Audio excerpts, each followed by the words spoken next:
House ஓனரா? வாடகை கொடுக்க கொஞ்சம் லேட் ஆயிடுச்சு. இன்னும் ஒரு 2 நாள்ல வாடகை கொடுத்துறேன். மா நான் வாடகை வாங்கவே வரலம்மா. அப்போ இனிமே இந்த வீட்டுக்கு வாடகை இல்லையா? இந்த வீட்டை நாங்களே சொந்தமா வச்சுக்கணுமா? ஐயோ, உங்களுக்கு மாதிரி பெரிய மனுஷன் இந்த உலகத்துல யாருக்குமே வராது. எம்மா இருமா, நான் எப்ப அதெல்லாம் சொன்னேன்? நான் வந்த விஷயமே வேற. என்ன விஷயம்? நான் என் சொந்த ஊருக்கு போய் அங்கே செட்டில் ஆயிடலான்னு இருக்கேன். அது வரைக்கும் இந்த வீட்டை நாங்களே பாத்துக்கணும். பாத்துக்கிட்டா போச்சு. அதெல்லாம் ஒண்ணும் வேணாம். இதுக்கு மேல இந்த வீட்டை அவன் பாத்துப்பான். எவன்? அவன்.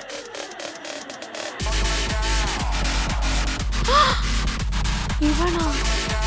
இஞ்சி அதிமதுரம் போட்ட டீ வேணாம். சனினே நான் தான். ஏய், நடு ராத்திரில இங்க என்னடா பண்ணிட்டு இருக்க? நடுராத்திரியா? வெளியே எட்டிப்பாரு, விடிஞ்சிருச்சு. அதுக்கு என்ன போ? வந்து வாசல் பெருக்கி கோலம் போடு. நான் வாசல் பெருக்கி கோலம் போடணுமா? அதெல்லாம் முடியாது. வாசல் பெருக்கி கோலம் போட எக்ஸ்ட்ரா 500 ரூபாய் கேட்டா?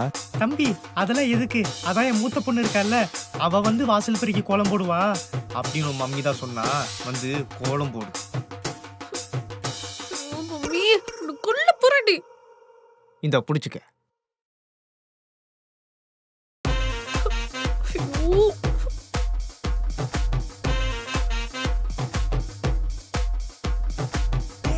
காலெடு. ஐயோ, இதெல்லாம் பண்ணணுமோ?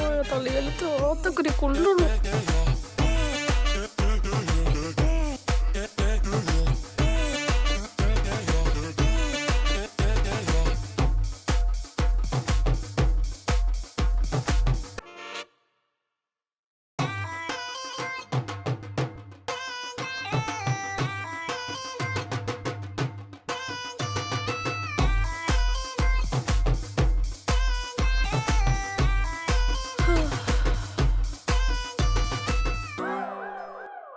என்னடி ஆடி மாசத்துல ஹாப்பி பொங்கல்னு போட்டு வச்சிருக்க? இது மாடா? இது மாடு கூட நம்பாது. என்னடி இது? ஏய், இந்த மாதிரி தான் எனக்கு கோலம் போட தெரியும். அதுக்கு மேல போட முடியாது. நம்ம மாட்டி போ. இது கோலமா? ஒரு நிமிஷம் இரு.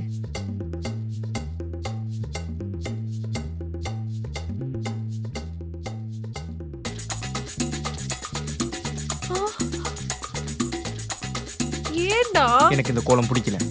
வேற கோலம் போட முடியாது. வேற கோலம் போடுறேன், புரியுதா? அன்னைக்கு என்ன சொன்னீங்க? அக்காவும் தங்கச்சி சேர்ந்து என்னை இனிமேல் பார்க்கவே முடியாதுண்ணா. நான் என்னென்ன பண்றேன்னு மட்டும் பாருங்க. ஜெய் மகி.